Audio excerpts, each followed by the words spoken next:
The Adventures of Sherlock Holmes. The Adventure of the Blanched Soldier. By Sir Arthur Conan Doyle. The ideas of my friend Watson, though limited, are exceedingly pertinacious. For a long time he has worried me to write an experience of my own. Perhaps I have rather invited this persecution, since I have often had occasion to point out to him how superficial are his own accounts and to accuse him of pandering to popular taste instead of confining himself rigidly to facts and figures. Try it yourself, Holmes, he has retorted, and I am compelled to admit that, having taken my pen in my hand, I do begin to realize that the matter must be presented in such a way as may interest the reader. The following case can hardly fail to do so, as it is among the strangest happenings in my collection, though it chanced that Watson had no note of it in his collection. Speaking of my old friend and biographer, I would take this opportunity to remark that if I burden myself with a companion in my various little inquiries, it is not done out of sentiment or caprice, but it is that Watson has some remarkable characteristics of his own, to which in his modesty he has given small attention amid his exaggerated estimates of my own performances. A confederate who foresees your conclusions and course of action is always dangerous, but one to whom each development comes as a perpetual surprise, and to whom the future is always a closed book, is, indeed, an ideal helpmate.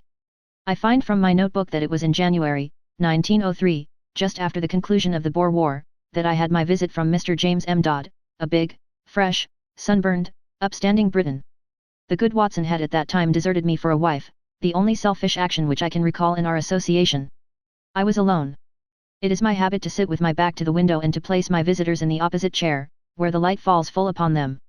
Mr. James M. Dodd seemed somewhat at a loss how to begin the interview. I did not attempt to help him, for his silence gave me more time for observation. I have found it wise to impress clients with a sense of power, and so I gave him some of my conclusions. From South Africa, sir, I perceive. Yes, sir, he answered, with some surprise. Imperial Yeomanry, I fancy. Exactly. Middlesex Corps, no doubt. That is so. Mr. Holmes, you are a wizard. I smiled at his bewildered expression.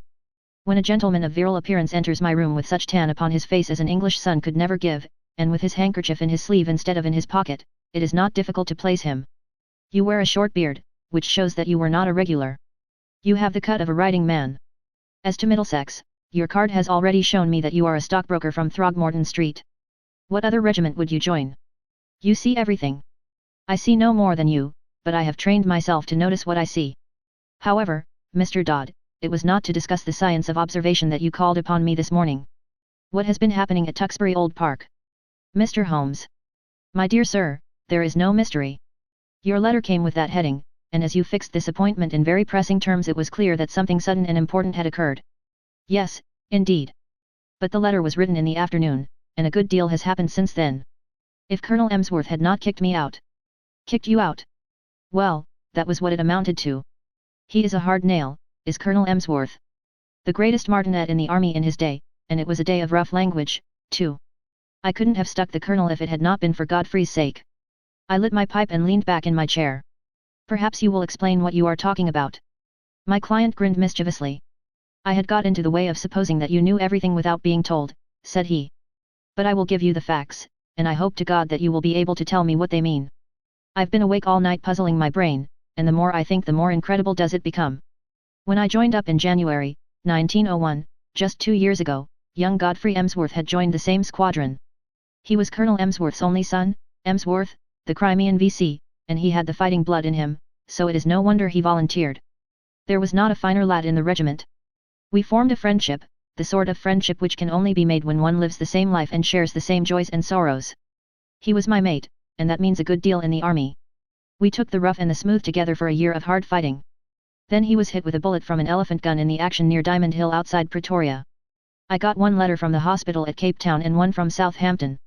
Since then not a word, not one word, Mr. Holmes, for 6 months and more, and he my closest pal. Well, when the war was over, and we all got back, I wrote to his father and asked where Godfrey was. No answer. I waited a bit and then I wrote again. This time I had a reply, short and gruff. Godfrey had gone on a voyage round the world, and it was not likely that he would be back for a year. That was all. I wasn't satisfied, Mr. Holmes. The whole thing seemed to me so damned unnatural. He was a good lad, and he would not drop a pal like that. It was not like him. Then, again, I happened to know that he was heir to a lot of money, and also that his father and he did not always hit it off too well.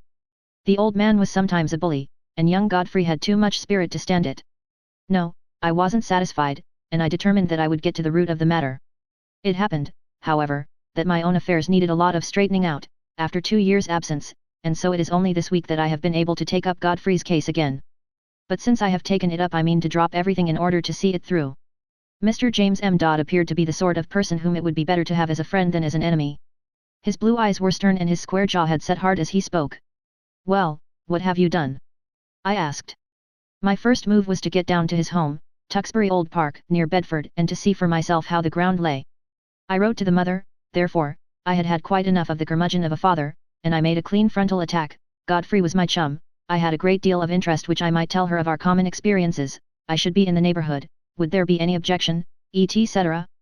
In reply I had quite an amiable answer from her and an offer to put me up for the night. That was what took me down on Monday. Tuxbury Old Hall is inaccessible, 5 miles from anywhere. There was no trap at the station, so I had to walk, carrying my suitcase, and it was nearly dark before I arrived. It is a great wandering house, standing in a considerable park. I should judge it was of all sorts of ages and styles, starting on a half-timbered Elizabethan foundation and ending in a Victorian portico. Inside it was all paneling and tapestry and half-effaced old pictures, a house of shadows and mystery. There was a butler, old Ralph, who seemed about the same age as the house, and there was his wife, who might have been older. She had been Godfrey's nurse, and I had heard him speak of her as second only to his mother in his affections, so I was drawn to her in spite of her queer appearance. The mother I liked also, a gentle little white mouse of a woman. It was only the colonel himself whom I barred. We had a bit of a barney right away, and I should have walked back to the station if I had not felt that it might be playing his game for me to do so. I was shown straight into his study, and there I found him, a huge, bow-backed man with a smoky skin and a straggling grey beard, seated behind his littered desk. A red-veined nose jutted out like a vulture's beak, and 2 fierce grey eyes glared at me from under tufted brows. I could understand now why Godfrey seldom spoke of his father. "Well, sir," said he in a rasping voice. "I should be interested to know the real reasons for this visit." I answered that I had explained them in my letter to his wife. Yes, you said that you had known Godfrey in Africa." "We have, of course, only your word for that. I have his letters to me in my pocket. Kindly let me see them." He glanced at the 2 which I handed him, and then he tossed them back. "Well, what then?" he asked. "I was fond of your son Godfrey, sir. Many ties and memories united us. Is it not natural that I should wonder at his sudden silence and should wish to know what has become of him? I have some recollection, sir, that I had already corresponded with you and had told you what had become of him. He has gone upon a voyage round the world. His health was in a poor way after his African experiences, and both his mother and I were of opinion that complete rest and change were needed. Kindly pass that explanation on to any other friends who may be interested in the matter." "Certainly," I answered. "But perhaps you would have the goodness to let me have the name of the steamer and of the line by which he sailed, together with the date. I have no doubt that I should be able to get a letter through to him." My request seemed both to puzzle and to irritate my host. His great eyebrows came down over his eyes and he tapped his fingers impatiently on the table. He looked up at last with the expression of one who has seen his adversary make a dangerous move at chess, and has decided how to meet it. "Many people, Mr. Dodd," said he, "would take offence at your infernal pertinacity and would think that this insistence had reached the point of damned impertinence. You must put it down, sir, to my real love for your son." "Exactly. I have already made every allowance upon that score. I must ask you, however, to drop these inquiries. Every family has its own inner knowledge and its own motives, which cannot always be made clear to outsiders, however well-intentioned. My wife is anxious to hear something of Godfrey's past which you are in a position to tell her, but I would ask you to let the present and the future alone. Such inquiries serve no useful purpose, sir, and place us in a delicate and difficult position. So I came to a dead end, Mr. Holmes. There was no getting past it. I could only pretend to accept the situation and register a vow inwardly that I would never rest until my friend's fate had been cleared up. It was a dull evening. We dined quietly, the 3 of us, in a gloomy, faded old room. The lady questioned me eagerly about her son, but the old man seemed morose and depressed. I was so bored by the whole proceeding that I made an excuse as soon as I decently could and retired to my bedroom. It was a large, bare room on the ground floor, as gloomy as the rest of the house, but after a year of sleeping upon the veldt, Mr. Holmes, one is not too particular about one's quarters. I opened the curtains and looked out into the garden, remarking that it was a fine night with a bright half-moon. Then I sat down by the roaring fire with the lamp on a table beside me, and endeavoured to distract my mind with a novel. I was interrupted, however, by Ralph, the old butler, who came in with a fresh supply of coals. "I thought you might run short in the night time, sir. It is bitter weather and these rooms are cold." He hesitated before leaving the room, and when I looked round he was standing facing me with a wistful look upon his wrinkled face. "Beg your pardon, sir, but I could not help hearing what you said of young Master Godfrey at dinner. You know, sir, that my wife nursed him, and so I may say I am his foster father. It's natural we should take an interest. And you say he carried himself well, sir. There was no braver man in the regiment. He pulled me out once from under the rifles of the Boers, or maybe I should not be here." The old butler rubbed his skinny hands. "Yes, sir, yes, that is Master Godfrey all over. He was always courageous. There's not a tree in the park, sir, that he has not climbed. Nothing would stop him. He was a fine boy, and oh, sir, he was a fine man." I sprang to my feet. "Look here!" I cried. "You say he was? You speak as if he were dead. What is all this mystery? What has become of Godfrey Emsworth?" I gripped the old man by the shoulder, but he shrank away. "I don't know what you mean, sir. Ask the master about Master Godfrey. He knows. It is not for me to interfere." He was leaving the room, but I held his arm. "Listen," I said. "You are going to answer one question before you leave if I have to hold you all night. Is Godfrey dead?" He could not face my eyes. He was like a man hypnotized. The answer was dragged from his lips. It was a terrible and unexpected one. "I wish to God he was," he cried, and, tearing himself free, he dashed from the room. You will think, Mr. Holmes, that I returned to my chair in no very happy state of mind. The old man's words seemed to me to bear only one interpretation. Clearly my poor friend had become involved in some criminal, or, at the least, disreputable, transaction which touched the family honor. That stern old man had sent his son away and hidden him from the world lest some scandal should come to light. Godfrey was a reckless fellow. He was easily influenced by those around him. No doubt he had fallen into bad hands and been misled to his ruin. It was a piteous business, if it was indeed so, but even now it was my duty to hunt him out and see if I could aid him. I was anxiously pondering the matter when I looked up, and there was Godfrey Emsworth standing before me. My client had paused as one in deep emotion. "Pray continue," I said. "Your problem presents some very unusual features." He was outside the window, Mr. Holmes, with his face pressed against the glass. "I have told you that I looked out at the night. When I did so, I left the curtains partly open. His figure was framed in this gap. The window came down to the ground and I could see the whole length of it, but it was his face which held my gaze. He was deadly pale, never have I seen a man so white. I reckon ghosts may look like that, but his eyes met mine, and they were the eyes of a living man. He sprang back when he saw that I was looking at him, and he vanished into the darkness. There was something shocking about the man, Mr. Holmes. It wasn't merely that ghastly face glimmering as white as cheese in the darkness. It was more subtle than that, something slinking, something furtive, something guilty, something very unlike the frank, manly lad that I had known. It left a feeling of horror in my mind. But when a man has been soldiering for a year or two with Brother Boar as a playmate, he keeps his nerve and acts quickly. Godfrey had hardly vanished before I was at the window. There was an awkward catch, and I was some little time before I could throw it up. Then I nipped through and ran down the garden path in the direction that I thought he might have taken. It was a long path and the light was not very good, but it seemed to me something was moving ahead of me. I ran on and called his name, but it was no use. When I got to the end of the path there were several others branching in different directions to various outhouses. I stood hesitating, and as I did so I heard distinctly the sound of a closing door. It was not behind me in the house, but ahead of me, somewhere in the darkness. That was enough, Mr. Holmes, to assure me that what I had seen was not a vision. Godfrey had run away from me and he had shut a door behind him. Of that I was certain. There was nothing more I could do, and I spent an uneasy night turning the matter over in my mind and trying to find some theory which would cover the facts.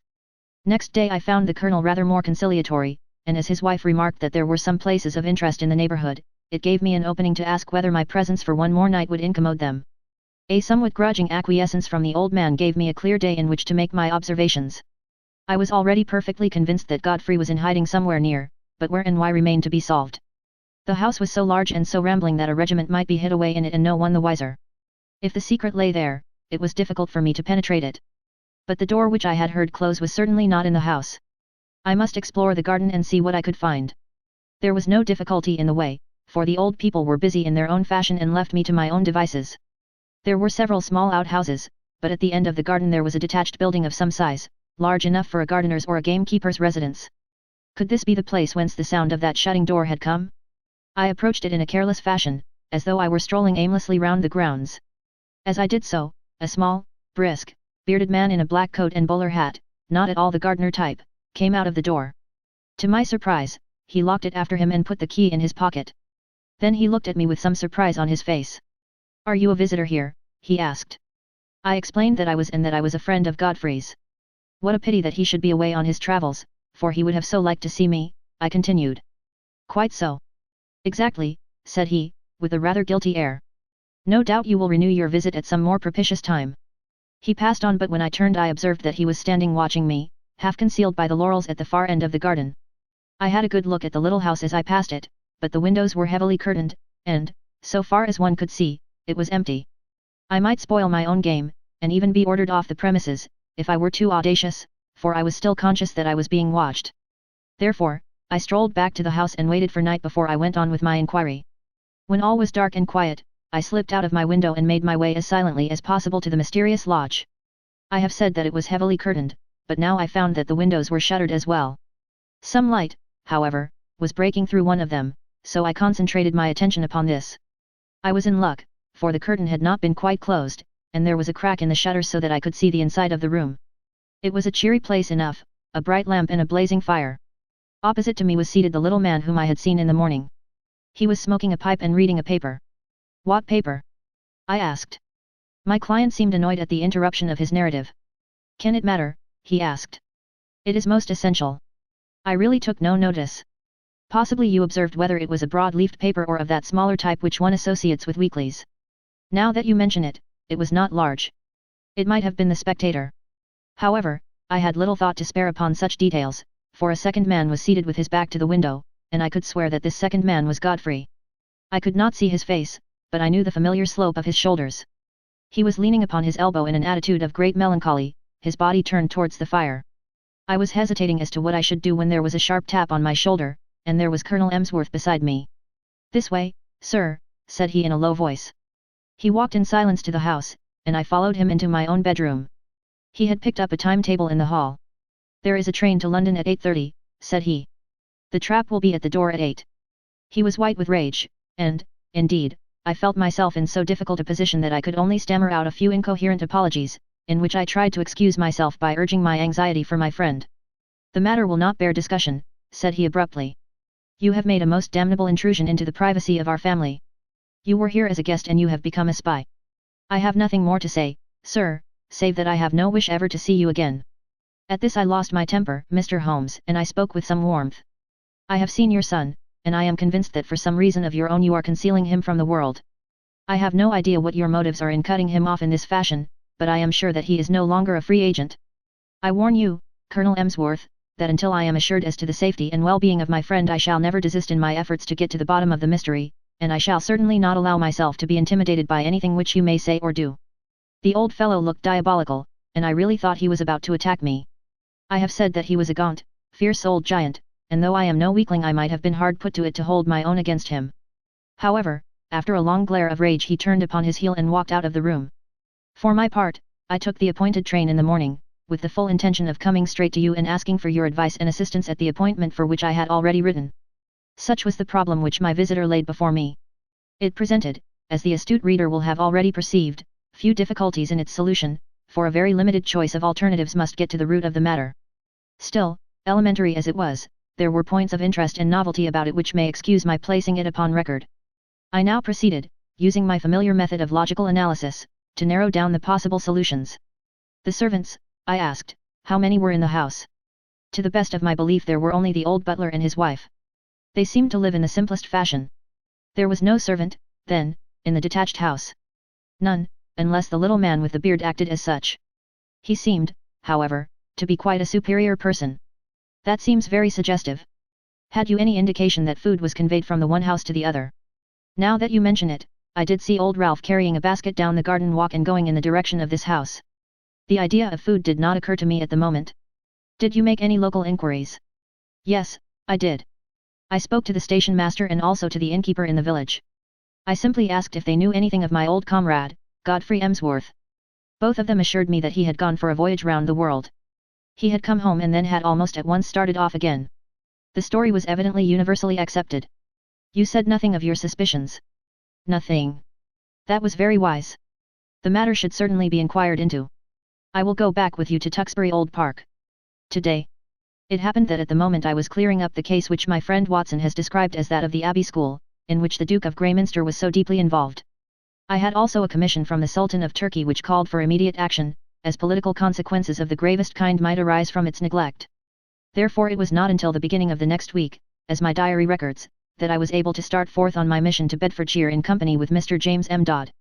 As we drove to Euston we picked up a grave and taciturn gentleman of iron-grey aspect, with whom I had made the necessary arrangements. "This is an old friend," said I to Dodd. "It is possible that his presence may be entirely unnecessary, and, on the other hand, it may be essential. It is not necessary at the present stage to go further into the matter. The narratives of Watson have accustomed the reader, no doubt, to the fact that I do not waste words or disclose my thoughts while a case is actually under consideration." Dodd seemed surprised, but nothing more was said, and the three of us continued our journey together. In the train I asked Dodd one more question which I wished our companion to hear. "You say that you saw your friend's face quite clearly at the window, so clearly that you are sure of his identity?" "I have no doubt about it whatever. His nose was pressed against the glass. The lamplight shone full upon him. It could not have been someone resembling him. No, no, it was he." "But you say he was changed?" "Only in color. His face was, how shall I describe it, it was of a fish-belly whiteness. It was bleached." "Was it equally pale all over?" "I think not. It was his brow which I saw so clearly as it was pressed against the window." "Did you call to him?" "I was too startled and horrified for the moment. Then I pursued him, as I have told you, but without result. My case was practically complete, and there was only one small incident needed to round it off. When, after a considerable drive, we arrived at the strange old rambling house which my client had described, it was Ralph, the elderly butler, who opened the door. I had requisitioned the carriage for the day and had asked my elderly friend to remain within it unless we should summon him. Ralph, a little wrinkled old fellow, was in the conventional costume of black coat and pepper and salt trousers, with only one curious variant. He wore brown leather gloves, which at sight of us he instantly shuffled off, laying them down on the hall table as we passed in. I have, as my friend Watson may have remarked, an abnormally acute set of senses, and a faint but incisive scent was apparent. It seemed to center on the hall table. I turned, placed my hat there, knocked it off, stooped to pick it up, and contrived to bring my nose within a foot of the gloves. Yes, it was undoubtedly from them that the curious tarry odor was oozing. I passed on into the study with my case complete. Alas, that I should have to show my hand so when I tell my own story. It was by concealing such links in the chain that Watson was enabled to produce his meretricious finales. Colonel Emsworth was not in his room, but he came quickly enough on receipt of Ralph's message. We heard his quick, heavy step in the passage. The door was flung open and he rushed in with bristling beard and twisted features, as terrible an old man as ever I have seen. He held our cards in his hand, and he tore them up and stamped on the fragments. "Have I not told you, you infernal busybody, that you are warned off the premises? Never dare to show your damned face here again. If you enter again without my leave I shall be within my rights if I use violence. I'll shoot you, sir. By God, I will. As to you, sir, turning upon me, I extend the same warning to you. I am familiar with your ignoble profession, but you must take your reputed talents to some other field. There is no opening for them here." "I cannot leave here," said my client firmly, "until I hear from Godfrey's own lips that he is under no restraint." Our involuntary host rang the bell. "Ralph," he said, "telephone down to the county police and ask the inspector to send up 2 constables. Tell him there are burglars in the house." "One moment," said I. "You must be aware, Mr. Dodd, that Colonel Emsworth is within his rights and that we have no legal status within his house. On the other hand, he should recognize that your action is prompted entirely by solicitude for his son. I venture to hope that, if I were allowed to have 5 minutes conversation with Colonel Emsworth, I could certainly alter his view of the matter." "I am not so easily altered," said the old soldier. "Ralph, do what I have told you. What the devil are you waiting for? Ring up the police." "Nothing of the sort," I said, putting my back to the door. "Any police interference would bring about the very catastrophe which you dread." I took out my notebook and scribbled one word upon a loose sheet. "That," said I, as I handed it to Colonel Emsworth, "is what has brought us here." He stared at the writing with a face from which every expression save amazement had vanished. "How do you know?" he gasped, sitting down heavily in his chair. "It is my business to know things. That is my trade." He sat in deep thought, his gaunt hand tugging at his straggling beard. Then he made a gesture of resignation. "Well, if you wish to see Godfrey, you shall. It is no doing of mine, but you have forced my hand. Ralph, tell Mr. Godfrey and Mr. Kent that in 5 minutes we shall be with them." At the end of that time we passed down the garden path and found ourselves in front of the mystery house at the end. A small bearded man stood at the door with a look of considerable astonishment upon his face. "This is very sudden, Colonel Emsworth," said he. "This will disarrange all our plans." "I can't help it, Mr. Kent. Our hands have been forced." "Can Mr. Godfrey see us?" "Yes, he is waiting inside."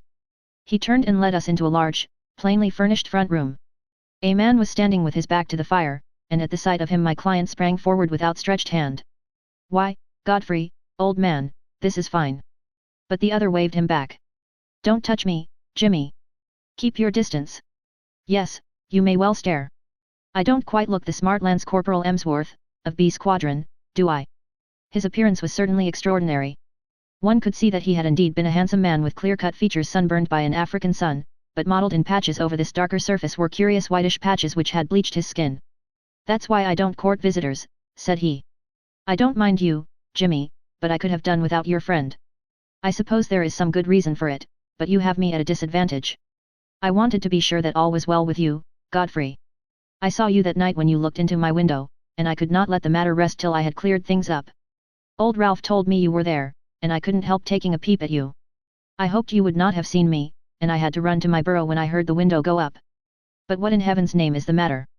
"Well, it's not a long story to tell," said he, lighting a cigarette. "You remember that morning fight at Buffalo's Sprout, outside Pretoria, on the Eastern Railway line? You heard I was hit?" "Yes, I heard that, but I never got particulars. 3 of us got separated from the others. It was very broken country, you may remember. There was Simpson, the fellow we called Baldy Simpson, and Anderson, and we were clearing Brother Boar, but he lay low and got the 3 of us. The other 2 were killed. I got an elephant bullet through my shoulder. I stuck onto my horse, however, and he galloped several miles before I fainted and rolled off the saddle. When I came to myself it was nightfall, and I raised myself up, feeling very weak and ill. To my surprise there was a house close beside me, a fairly large house with a broad stoop and many windows. It was deadly cold. You remember the kind of numb cold which used to come at evening, a deadly, sickening sort of cold, very different from a crisp healthy frost. Well, I was chilled to the bone, and my only hope seemed to lie in reaching that house. I staggered to my feet and dragged myself along, hardly conscious of what I did. I have a dim memory of slowly ascending the steps, entering a wide-opened door, passing into a large room which contained several beds, and throwing myself down with a gasp of satisfaction upon one of them. It was unmade, but that troubled me not at all. I drew the clothes over my shivering body and in a moment I was in a deep sleep. It was morning when I wakened, and it seemed to me that instead of coming out into a world of sanity I had emerged into some extraordinarily nightmare. The African sun flooded through the big, curtainless windows, and every detail of the great, bare, whitewashed dormitory stood out hard and clear. In front of me was standing a small, dwarf-like man with a huge, bulbous head, who was jabbering excitedly in Dutch, waving 2 horrible hands which looked to me like brown sponges. Behind him stood a group of people who seemed to be intensely amused by the situation, but a chill came over me as I looked at them. Not one of them was a normal human being. Everyone was twisted or swollen or disfigured in some strange way. The laughter of these strange monstrosities was a dreadful thing to hear. It seemed that none of them could speak English, but the situation wanted clearing up, for the creature with the big head was growing furiously angry and, uttering wild beast cries, he had laid his deformed hands upon me and was dragging me out of bed, regardless of the fresh flow of blood from my wound. The little monster was as strong as a bull, and I don't know what he might have done to me had not an elderly man who was clearly in authority been attracted to the room by the hubbub. He said a few stern words in Dutch and my persecutor shrank away. Then he turned upon me, gazing at me in the utmost amazement. "How in the world did you come here?" he asked, in amazement. "Wait a bit. I see that you are tired out and that wounded shoulder of yours wants looking after. I am a doctor, and I'll soon have you tied up. But, man alive! You are in far greater danger here than ever you were on the battlefield. You are in the leper hospital, and you have slept in a leper's bed. Need I tell you more, Jimmy?" It seems that in view of the approaching battle all these poor creatures had been evacuated the day before. Then, as the British advanced, they had been brought back by this, their medical superintendent, who assured me that, though he believed he was immune to the disease, he would nonetheless never have dared to do what I had done.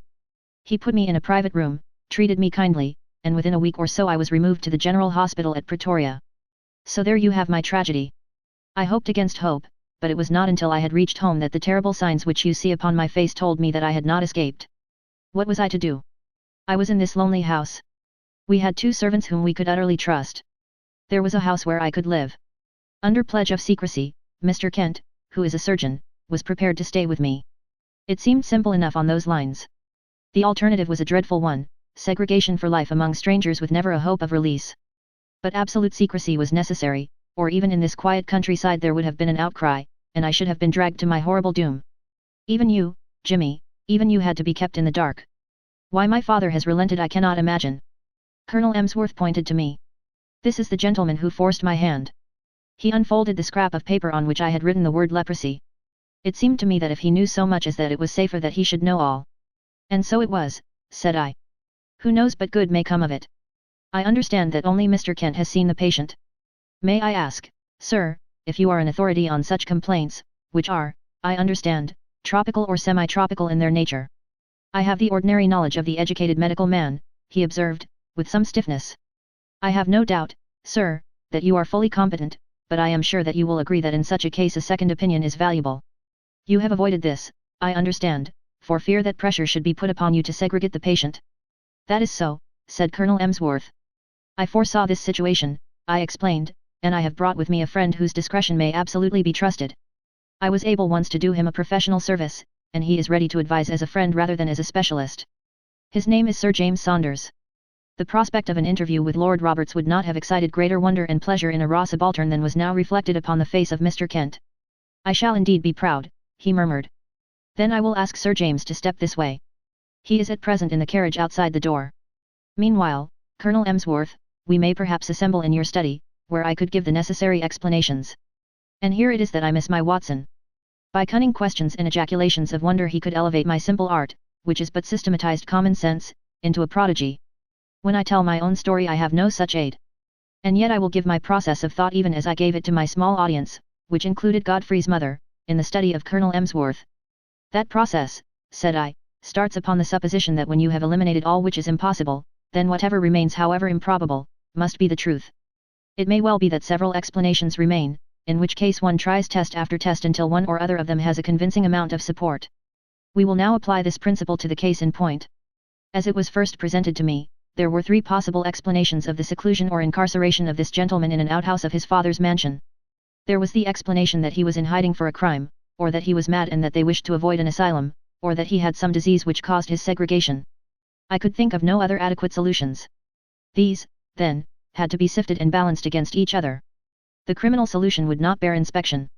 No unsolved crime had been reported from that district. I was sure of that. If it were some crime not yet discovered, then clearly it would be to the interest of the family to get rid of the delinquent and send him abroad rather than keep him concealed at home. I could see no explanation for such a line of conduct. Insanity was more plausible. The presence of the second person in the outhouse suggested a keeper. The fact that he locked the door when he came out strengthened the supposition and gave the idea of constraint. On the other hand, this constraint could not be severe or the young man could not have got loose and come down to have a look at his friend. You will remember, Mr. Dodd, that I felt round for points, asking you, for example, about the paper which Mr. Kent was reading. Had it been the Lancet or the British Medical Journal it would have helped me. It is not illegal, however, to keep a lunatic upon private premises so long as there is a qualified person in attendance and that the authorities have been duly notified. Why, then, all this desperate desire for secrecy? Once again I could not get the theory to fit the facts. There remained the third possibility, into which, rare and unlikely as it was, everything seemed to fit. Leprosy is not uncommon in South Africa. By some extraordinary chance this youth might have contracted it. His people would be placed in a very dreadful position, since they would desire to save him from segregation. Great secrecy would be needed to prevent rumors from getting about and subsequent interference by the authorities. A devoted medical man, if sufficiently paid, would easily be found to take charge of the sufferer. There would be no reason why the latter should not be allowed freedom after dark. Bleaching of the skin is a common result of the disease. The case was a strong one, so strong that I determined to act as if it were actually proved. When on arriving here I noticed that Ralph, who carries out the meals, had gloves which are impregnated with disinfectants. My last doubts were removed. A single word showed you, sir, that your secret was discovered, and if I wrote rather than said it, it was to prove to you that my discretion was to be trusted. I was finishing this little analysis of the case when the door was opened and the austere figure of the great dermatologist was ushered in. But for once his sphinx-like features had relaxed and there was a warm humanity in his eyes. He strode up to Colonel Emsworth and shook him by the hand. "It is often my lot to bring ill tidings, and seldom good," said he. "This occasion is the more welcome. It is not leprosy." "What?" "A well-marked case of pseudo-leprosy or ichthyosis, a scale-like affection of the skin, unsightly, obstinate, but possibly curable, and certainly non-infective." Yes, Mr. Holmes, the coincidence is a remarkable one. But is it coincidence? Are there not subtle forces at work of which we know little?